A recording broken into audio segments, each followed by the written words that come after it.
আমরা লাস্ট পার্টে দেখেছিলাম জিয়ান এনআর কলেজে ফিরে এসেছিল, কিন্তু তখনই জিয়ানের সামনে জিইউ দৌড়ে আসে এবং সে অনেক ভয় পেয়েছিল।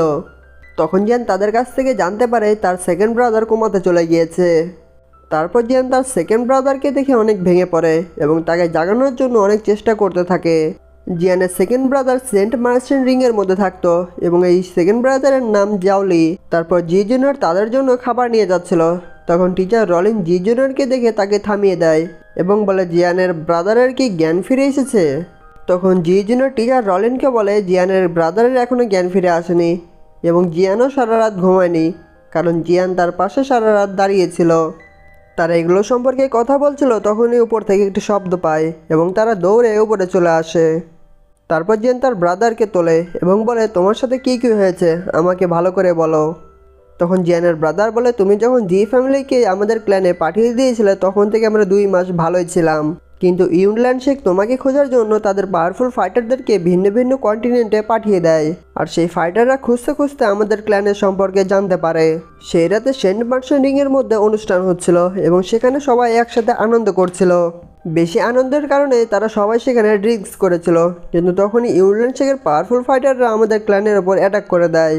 ইউনল্যান্ড শেখের পাওয়ারফুল ফাইটাররা এক অ্যাটাকে আমাদের অনেকগুলো ডিসেবলদেরকে মেরে ফেলে।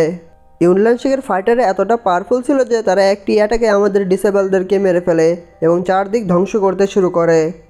আমি আর আমার বিগ ব্রাদার এবং ইল্লাররা মিলে সেই ফাইটারদের সাথে মোকাবেলা করতে শুরু করি, কিন্তু তাদের সাথে কখনোই পেরে ওঠেনি। ইউনল্যান্ড শেখের ফাইটাররা আমাদের জি ফ্যামিলিকে একেবারে শেষ করে দেওয়ার জন্য আমাদের উপর অ্যাটাক করে। অনেক ফাইট করার পরও তাদের সাথে আমরা জিততে পারছিলাম না, তাই আমরা এখান থেকে চলে যাওয়ার ডিসাইড করি। তারপর আমাদের ক্ল্যানে 2 জন ইল্লার তাদের সাথে ফাইট করতে শুরু করে এবং আমাদেরকে এখান থেকে চলে যাওয়ার নির্দেশ দেয়। কিন্তু ইউনল্যান্ড শেখের ফাইটাররা আমাদের ইল্ডারদেরকে অনেক খারাপভাবে মেরে ফেলেছিল। এগুলো শুনে জিয়ান অনেক রেগে যায় এবং বলে, ইউনল্যান্ড শেখ আমাদের পুরো ফ্যামিলিকে শেষ করে দিতে চায়, আর এখনই আমি ইউনল্যান্ড শেখকে একেবারে শেষ করে দিতে যাচ্ছি। আর এটি বলে জিয়ান সেখান থেকে চলে যেতে শুরু করে, কিন্তু তখনই জি জুনিয়র জিয়ানকে থামিয়ে দেয় এবং জি জুনিয়র জিয়ানকে বলে, এই সময় শক্তি দিয়ে না, বুদ্ধি দিয়ে কাজ করতে হবে। তখন সেকেন্ড ব্রাদার বলে, আমি সেখান থেকে আমার জীবনের রিস্ক নিয়ে পালিয়ে এসেছি তোমাকে শুধু খোঁজার জন্য, তাই আমি চাই না তুমি সেখানে গিয়ে বিপদে পড়ে যাও। জিয়ানের সেকেন্ড ব্রাদার আরও বলে, তোমার কাছে কি ইউনল্যান্ড শেখের সাথে ফাইট করার পাওয়ার রয়েছে? রক্তের বদলা রক্ত দিয়ে নিতে হবে, তাই তোমার কাছে কোনো প্ল্যান আছে কিনা সেইটা আগে আমাকে বলো।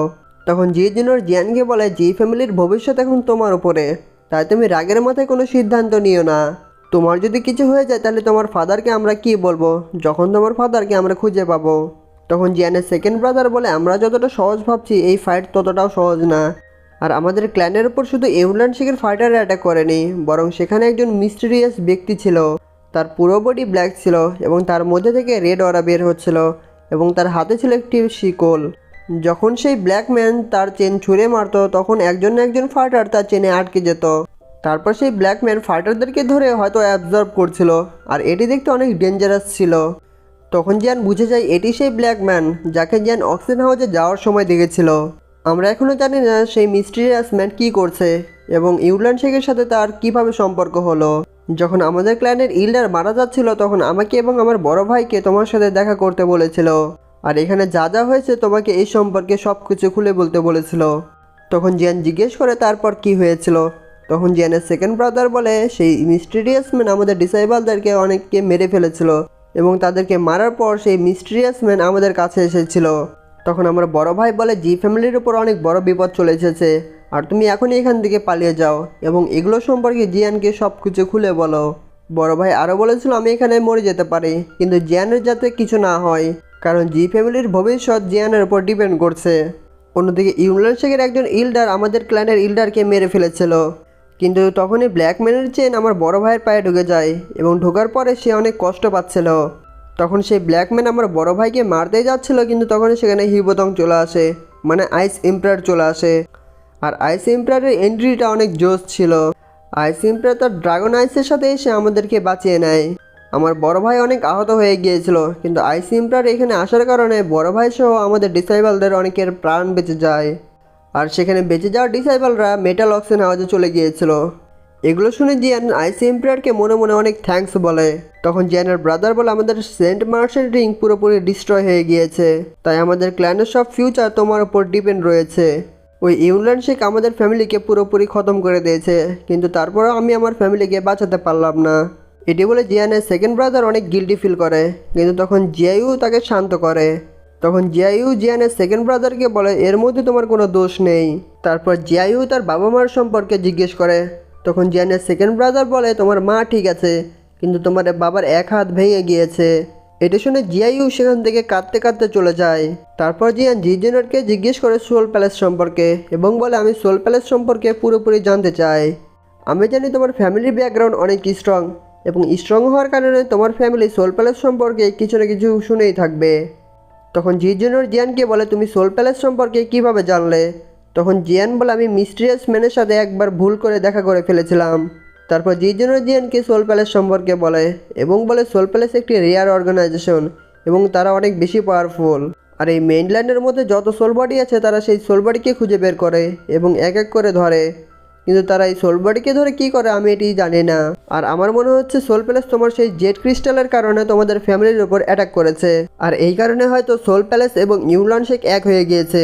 আর জিয়ান ইউলান শেখের নাম শুনে অনেক রেগে যায়। এটি থেকে জিজেনার জিয়ানকে জড়িয়ে ধরে এবং জিয়ানকে শান্ত করার চেষ্টা করে। তখন জিয়ান ভাবে আমি যদি 3 ইয়ার এগ্রিমেন্টের ফাইট না করতাম তাহলে আমার পরিবারের ওপর এরকম বিপদ আসতো না। তখন জিজেনার বলে এগুলোর জন্য তুমি নিজেকে দোষ দিও না, কারণ সোল প্যালেস একদিন না একদিন সেই জেড ক্রিস্টাল সম্পর্কে জানতেই পারতো এবং তোমার ফ্যামিলির ওপর অ্যাটাক করতো। তাই তুমি এগুলো সম্পর্কে কিছু মনে করো না, আর তুমি যত তাড়াতাড়ি পারো স্ট্রং হয়ে যাও।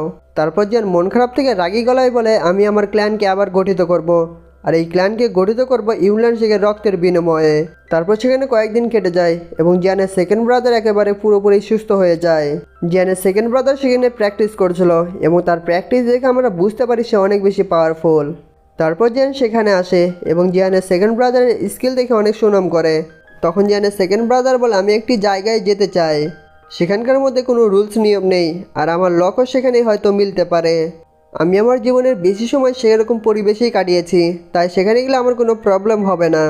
আর আমি বিগ ফাইটারে প্রমোট হয়ে গিয়েছি, তাই তুমি আমাকে নিয়ে কোনো টেনশন করবে না। জিজেনার আমাকে 2টি স্কিল দিয়েছিল এবং সেই 2টি স্কিল শিখে আমি অনেক পাওয়ারফুল হয়ে গিয়েছি।